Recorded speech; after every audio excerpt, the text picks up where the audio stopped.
오늘은 출애굽기 25장 10절로 22절의 말씀을 통해서 증거계 하나님의 마음 알기라는 제목으로 말씀을 나누려고 합니다.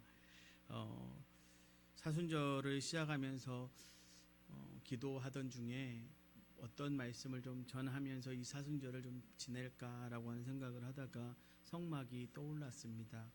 그래서 성막의 이야기를 지난주에 하면서 계속해서 성막과 관련된 말씀을 통해서 성막이 주는 가운데 특별히 예배를 어떻게 우리가 하나님 앞에 드리는 것이 하나님이 원하시는 예배인가를 이 성막의 이야기를 통해서 조금 만나보고 또 우리의 예배를 좀 점검해보는 그런 시간들이었으면 좋겠습니다.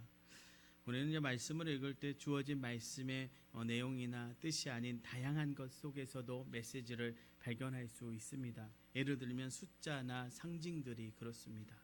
어떤 숫자나 상징들은 그 안에 각각의 메시지를 담고 있습니다. 그런데 그것 말고도 아주 중요한 것이 바로 순서입니다.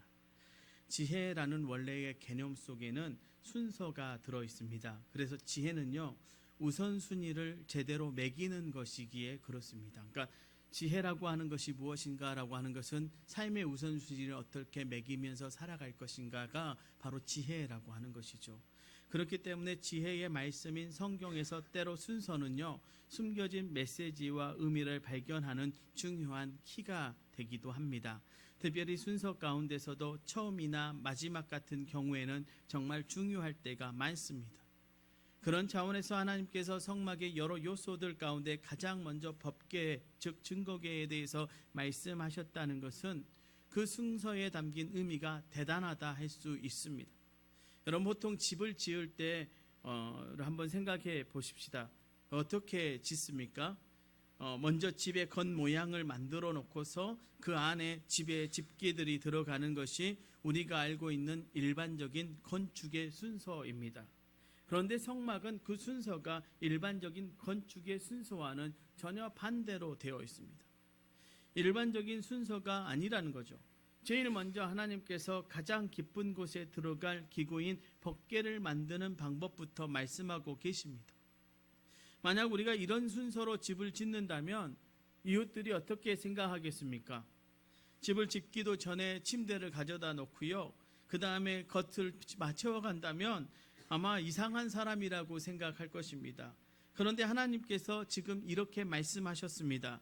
그럼 그 안에 담겨진 의미가 너무나도 중요한 뜻, 의미가 거기에 있다라고 하는 것이죠. 그럼 하나님께서 전하고 싶으신 중요한 의미와 메시지가 그 순서 속에 담겨져 있다라고 하는 것을 우리가 깨달을 수 있다는 것입니다.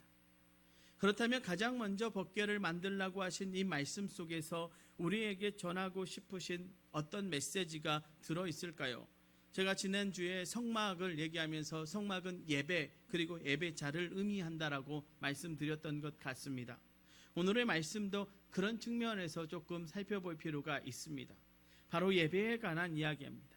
그럼 무엇을 말씀하시는 걸까? 성막에 대해서 가르치는 많은 가정들이 있죠. 대부분은 실제의 모습에 대해서 가르치고 말합니다. 성막의 크기, 그것을 이루는 각각의 재료들을 가르칩니다. 즉 모양, 외적인 것에 집중하며 가르칩니다. 저도 성막을 만들어 놓은 곳에 천안 쪽에 가면 성막 이렇게 만들어 놓은 곳이 있어서 저도 가 보았습니다.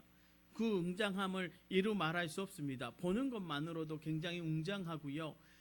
그런 것도 있었습니다. 그런데 실망스러운 부분도 있었습니다. 왜 그랬을까요? 바로 성막은 모양이 아니라 그 속에 담겨진 의미, 메시지가 더 중요한 것이기 때문입니다. 즉 메시지가 중요합니다. 왜요? 바로 예배에 대한 메시지가 거기에 들어있기 때문에 그렇습니다. 우리는 그것을 붙잡아야 합니다. 그리고 우리는 그 가운데 하나님의 마음을 깨달아야 할 줄로 믿습니다. 진정한 예배자로서 예배 가운데 정말로 원하시는 것이 무엇인지를 오늘 말씀을 통해서 깨닫는 귀한 시간 되시기를 주님의 이름으로 부탁을 드립니다. 먼저 예배는요, 형식이 아니라 내용을 채워야 하는 것입니다. 법궤를 먼저 만들라고 하신 그 말씀, 그 순서 속에서 우리가 아는 하나님의 마음, 즉 메시지는 이것입니다. 예배는 형식이나 껍질이 아니라 그 안에 내용이 중요하다라고 하는 것.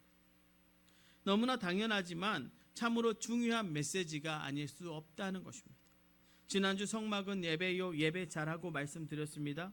그 성막을 세우는 데 있어 눈에 보이는 외형적인 집이 아니라 그 안에 들어갈 집기부터 말씀하신 것은 예배란 형식이 아니라 내용이 먼저라고 하시는 매우 중요하고 기본적인 것을 우리에게 말씀해 주고 있다는 것입니다. 사실 역사 안에서요, 예배라고 하는 것이 끝없는 싸움의 이유였습니다. 특별히 교회 안에서 모든 싸움이 예배에 대한 싸움이라 할 수 있습니다. 그런데 주된 싸움의 이유가 뭐였냐면 형식과 내용이었습니다. 수많은 영적인 개혁자들, 그리고 선지자들이든 종교개혁자들이든 그들은 공통적으로 예배는 형식이 아니라 내용이라고 외치고 또 외쳤습니다. 그렇지만 그렇게 뒤집어서도 여전히 형식을 강조하고 있으며 그렇게 형식으로 가는 것이 사라지지 않고 있습니다. 여러분, 우리가 더 놀라운 것은 예수님께서 뭐라고 우리에게 말씀하셨습니다. 하나님은 영이시니 예배하는 자는 영과 진리로 예배할지니라 라고 말씀하셨음에도 그 뒤에 구교라고 불리는 카톨릭을 한번 보십시오. 그들의 미사는요, 형식으로 꽉 채워져서 소위 전례 예배가 되어버렸습니다. 그래서 이 형식으로 찬 예배가 종교개혁의 주된 이유 중에 하나였음을 우리는 기억해야 합니다. 왜 그럴까요? 그 이유는요, 내용은 그것이 영적이고 마음의 중심이기에 눈으로 보이지 않는 반면에요, 형식은 우리의 눈으로 보이기 때문입니다. 더 나아가 내용은 아무나 그 깊은 곳으로 들어갈 수 없는 반면에요, 형식은 인간이 그 모든 것을 주도할 수 있기 때문에 자꾸 그리로 가는 것입니다. 이것이 예배의 가장 큰 적이 될 수도 있습니다. 그리고 가장 심각한 병폐가 될 수도 있습니다. 물론 형식이 중요하지 않다라고 하는 것은 아닙니다. 그러나 내용이 없는 형식은 죽은 형식이죠. 그래서 우리는 내용을 조금 더 살펴봐야죠. 여러분, 예배가 우리에게 가장 중요한 영적인 생명줄이요, 삶의 최고의 가치요, 영성의 최고봉이라면 이것을 방해하는 사단의 가장 집요한 공격은 바로 이 예배의 형식화를 통해서 일어난다는 것을 우리는 알아야 합니다. 그렇지 않습니까? 여러분, 저도 예배를 형식으로 드린다면 참 쉬울 것 같습니다.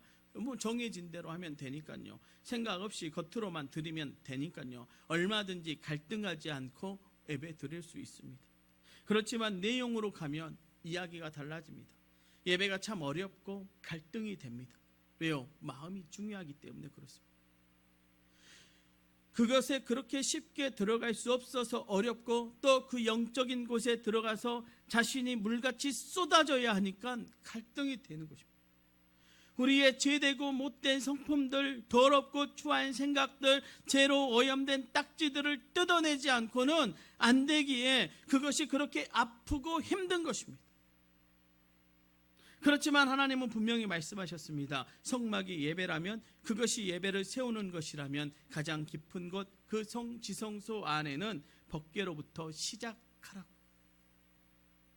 껍질이나 형식을 먼저 만드는 것이 아니라 내용을 먼저 만들라고 말씀하고 계신 것입니다.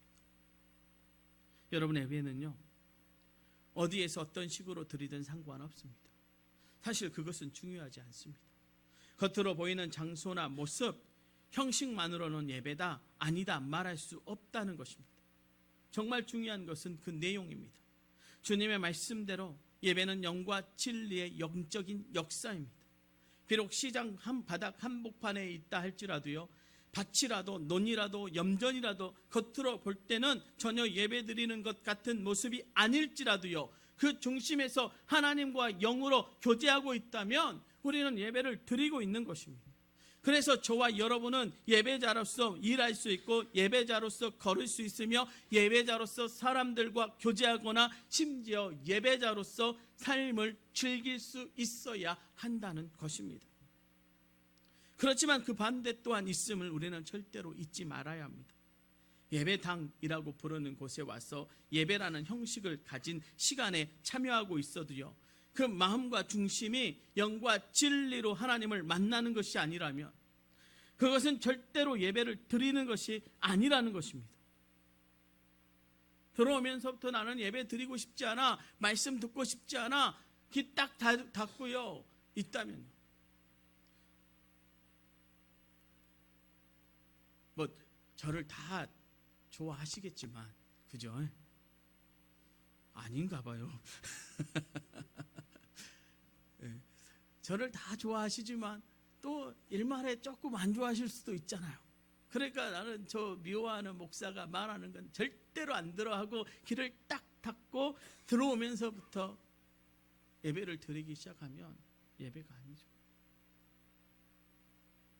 예배는 하나님과의 만남이지 않습니까? 재밌는 것은요, 그런 차원에서 본다면요, 다음 세대 아이들, 교회 학교 아이들이 더 나을 수 있다는 거죠. 왜요? 적어도 아이들은요, 마음과 시선이 함께 갑니다. 마음이 없으면 그들은 눈으로도 따라가지 않습니다. 그렇지만 어른들은요, 연기에 엄청 능합니다. 그래서 마음이 없어도요, 오랜 습관에 따라 적절한 타이밍에 아멘도 하고 할렐루야도 외칠 수 있습니다. 그러나 이것은 명백한 가짜입니다. 목회자로서 이런 부분에 있어 저도 매우 고민이 됩니다. 예배를 섬기고 인도하는 목사 아닙니까? 그런데 간혹 제 모습을 보면서 내가 예배를 드리고 있나? 예배를 드리고 있지 않는 저를 발견할 때가 있습니다. 어떨 때 그러냐면요, 누가 와야 되는데 왜 안 올까? 오늘 분위기는 왜 이래? 왜 아멘도 안 해? 저도 모르게 그런 생각들로 가득 쳐다보면 예배가 잘 드려지지 않을 때가 있습니다. 그럴 때면 참 괴롭습니다. 그렇지만 그때마다 깨닫는 것이 있습니다. 이러한 괴로움과 갈등을 끝까지 포기하지 말아야 한다는 것입니다. 이것은 끝없는 싸움이요, 표쩌면 평생 짊어져야 할 우리의 사명일 것입니다. 예배자로서 우리를 드리는 내용을 담는 것 말입니다. 그래서 예배를 드린다는 것은 그렇게 쉬운 일이 아닙니다. 예배당에 와서 앉아있다고 찬송을 부르거나 말씀을 듣는다고 되는 것이 아니기 때문입니다. 우선 정말 깊은 곳, 그 지성소, 그 법궤의 영적인 역사 속으로 우리가 들어가야 합니다. 그리고 스스로 속이지 말고 적당히 타협하지 말고 예배가 안 되면 괴로워하면서도 그 중심을 주님 앞에 가야 합니다. 저와 여러분은 그런 예배자가 되어야 할 줄로 믿습니다. 두 번째로요, 언약의 돌판을 붙잡으라고 오늘 말씀 우리에게 이야기합니다. 두 번째 붙잡아야 할 메시지가 이것입니다. 가장 먼저 법궤를 말씀하신 것은 예배 혹은 예배자에게 있어 법궤, 그리고 그 법궤를 둔 지성소가 다음 두 가지 면에서 아주 중요한 의미를 갖기 때문입니다. 하나는 그것이 출발이요, 기본이라는 것입니다. 다른 하나는 그것이 가장 중요한 결론이요, 목표라는 것입니다. 무슨 말입니까? 예배의 출발, 곧 근본이 지성소와 그 안에 있는 법궤에 있고, 예배의 목적과 곧 결론 역시 지성소와 법궤에 있다는 것입니다. 그렇다면 그 지성소 안에 있는 법궤가 무엇을 의미하느냐가 중요하겠죠. 지성소 자체가 의미 있다기보다는 그 안에 법궤가 있기에 그것을 지극히 거룩한 장소, 히브리어로 코데시 하코다심이라 하여서 지성소라고 부르는 것입니다. 그러면 법궤는 무엇입니까? 그것이 가지는 의미는 무엇일까요? 우선 법궤 자체를 본다면 법궤는 상자입니다. 궤라는 말 자체가 무엇을 넣는 상자를 의미합니다. 크기를 보면요, 오늘 말씀에 나와 있지만 가로 세로 높이가 2.5규빗, 1.5규빗, 1.5규빗 해서 즉 125, 75, 75cm의 그렇게 크지 않는 크기의 상자라는 것입니다.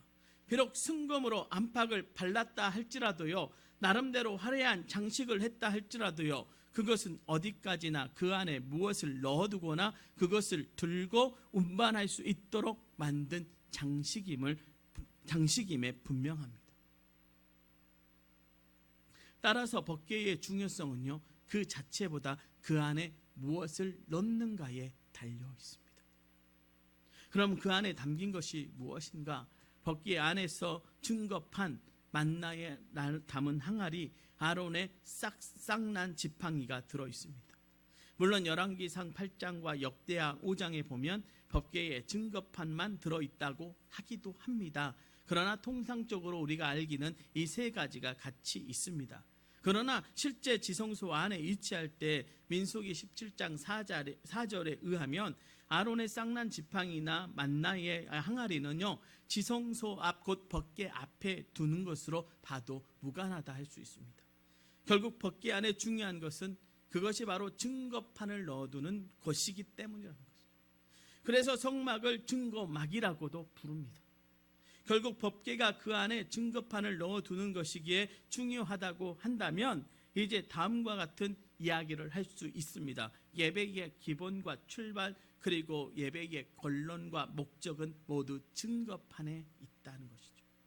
그럼 증거판이 무엇입니까? 말씀의 여러 곳을 비교해 볼 때 하나님이 직접 십계명을 새겨 넣어두신 두 돌판인 것은 분명합니다.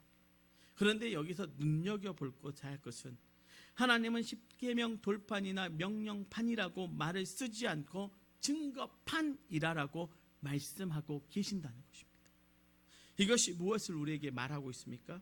하나님은 그 돌판을 우리와 하나님 사이에 맺은 언약 혹은 증거로 생각하실 뿐 우리에게 이렇게 저렇게 살라고 명령하는 어떤 법조문으로서 말하지 않는다는 것이죠. 그렇게 생각하고 우리에게 말씀하지 않는다는 것이죠. 따라서 그 궤를 법궤라고 부르는 것은 어쩌면 정확하지 않을 수도 있습니다. 오히려 법궤는 번역상의 표현일 뿐 오히려 말씀은요, 증거궤 혹은 여호와의 궤라고 부르기를 더 좋아한다는 것입니다. 정리해 본다면요, 예배는 하나님과 우리 사이의 관계를 증거하는 그 증거로부터 시작되고 예배의 근거는 바로 그 하나님과 우리 사이의 관계의 증거에 있으며 예배의 결론과 목적은 바로 그 증거, 즉 하나님과의 관계로 가는 것이라는 것입니다. 그렇다면 그 관계가 무엇입니까? 그것은 무엇을 증거하는 것입니까? 이것을 너무나도 확실하게 그리고 감동적으로 보여주는 것이 바로 증거궤의 뚜껑인데요. 이것이 바로 그 증거궤의 내용을 설명하고 있습니다. 오늘 본문 17절로 21절의 말씀을 제가 한번 읽어드립니다.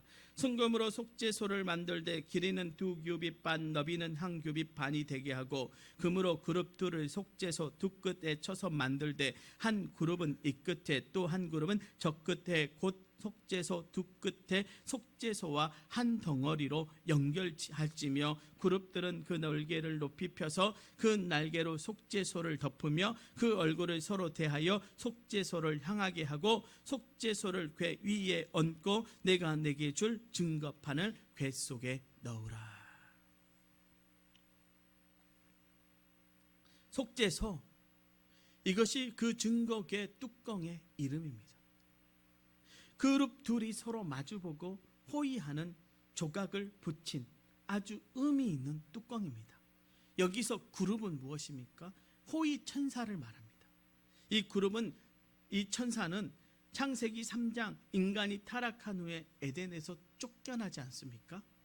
그들이 와서 생명나무에 손대지 못하도록 그것을 지키게 한 장면에서 처음 등장하는데요. 창세기 3장 24절의 말씀입니다. 이같이 하나님이 그 사람을 쫓아내시고 에덴 동산 동쪽 그룹들과 두루 도는 불칼들을 두어 생명나무의 길을 지키게 하시니라. 이 그룹은 범죄한 인간이 하나님께 접근하거나 함부로 나아갈 수 없게 하는 무서운 존재였습니다. 심판의 상징이었습니다. 그러니 이 그룹 이름을 조각한 이 증거궤의 뚜껑을 카폴레트, 즉 속죄소 혹은 시은자라고 부르는 것은 매우 대단한 아이러니가 아닐 수 없다는 것. 아이러니하지 않습니까? 그들은 심판의 상징이었는데 그 그룹이 붙어있는 증거궤의 그 타일을 속죄소라고 부르고 있다는 것, 시은자라고 부르고 있다는 것. 그리고 같은 이유로 너무나도 영적인 중요한 의미를 담고 있을 수 있는데요, 죄 때문에 쫓겨난 나를 만날 수 없게 한 자리, 나는 여기에 너희가 와서 나를 만날 수 있도록 그 죄를 용서하는 자리를 펴겠다. 너무 어렵죠? 다시요. 죄 때문에 쫓겨난 나를 만날 수 없게 한 자리, 나는 여기에 너희가 와서 나를 만날 수 있도록 그 죄를 용서하는 자리를 펴겠다. 쉽게 이야기하면 다시 살리시겠다는 것입니다. 지켜주시겠다는 것입니다. 이것은 곧 구원과 사랑의 선포인 것입니다. 그렇다면 이 속죄소로 증거계를 덮었다는 것은 바로 그 증거의 내용, 즉 그 관계의 내용을 그대로 말해주는 것입니다. 그것은 사랑입니다. 그것은 누구도 말릴 수 없고 막을 수 없는 우리를 향하신 하나님의 사랑입니다.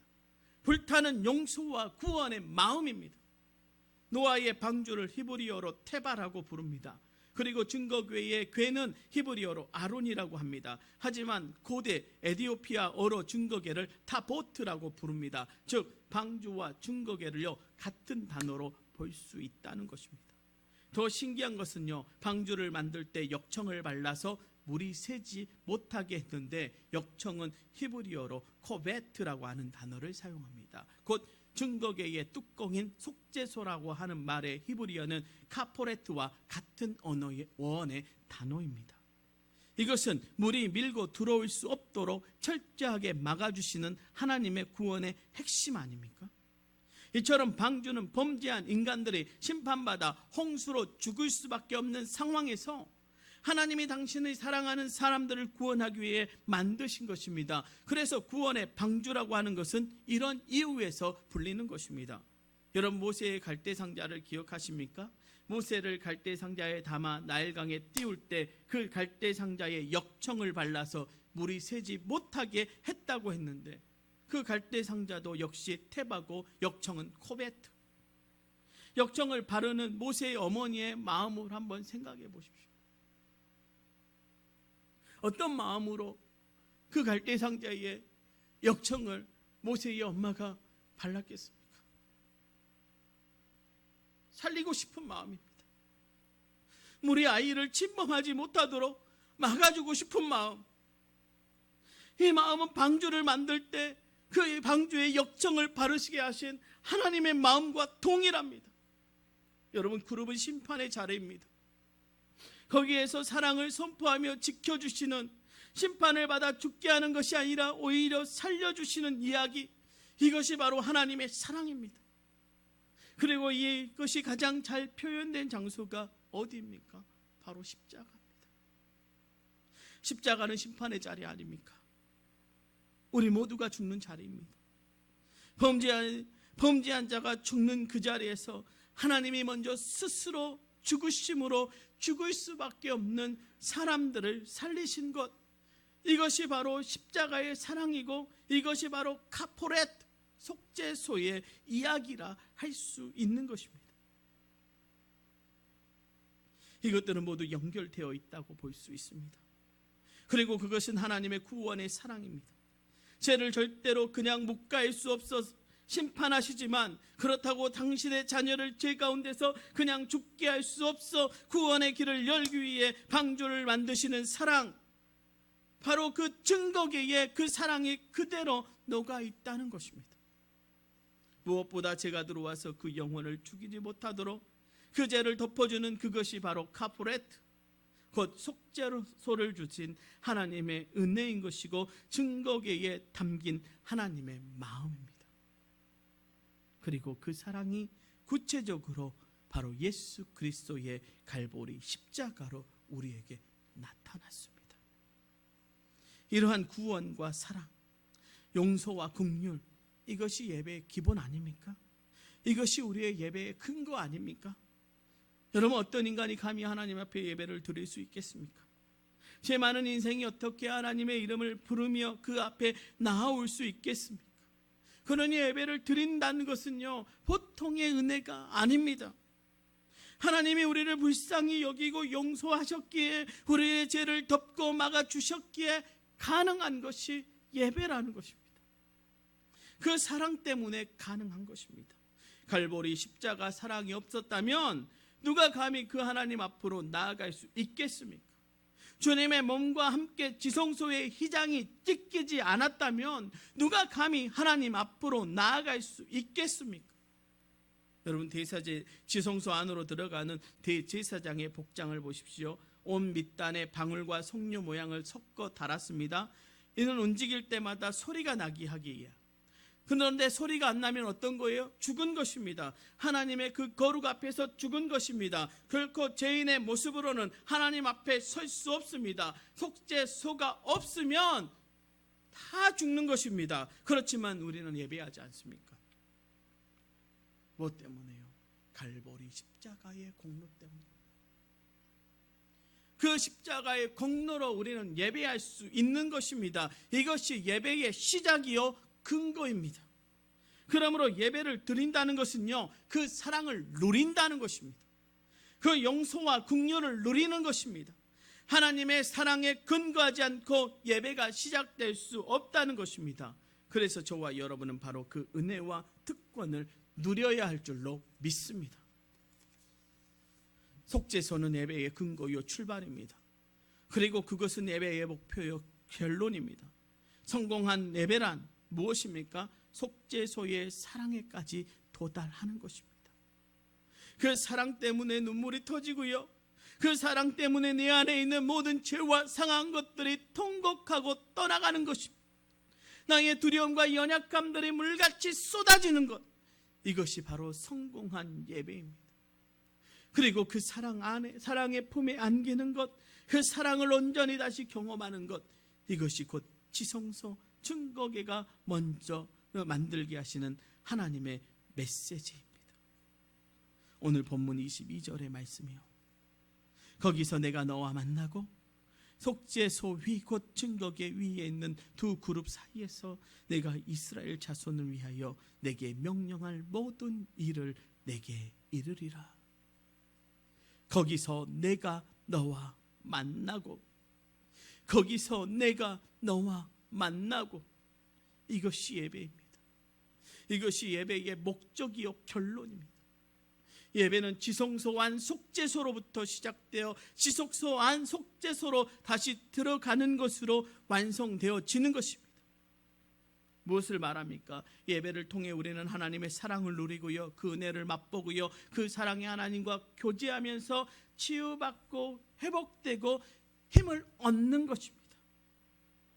구약의 성막은 모형이기에 지성소와 성소 사이에 휘장이 있고, 그 지성소로 들어가는 것은 죽음을 각오한 힘든 것이었습니다.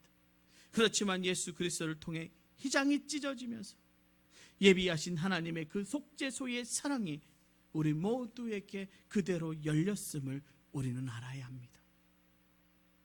그 사랑을 그대로 경험하는 것이 예배입니다.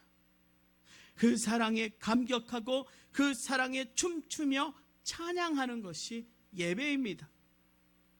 예배자인 저와 여러분은 이미 용서받은 자 아닙니까? 회복된 자 아닙니까? 하나님의 사랑을 이미 받은 자 아닙니까? 예배자 저와 여러분은 그 사랑 안에서 뛰노는 자여야 할 줄로 믿습니다.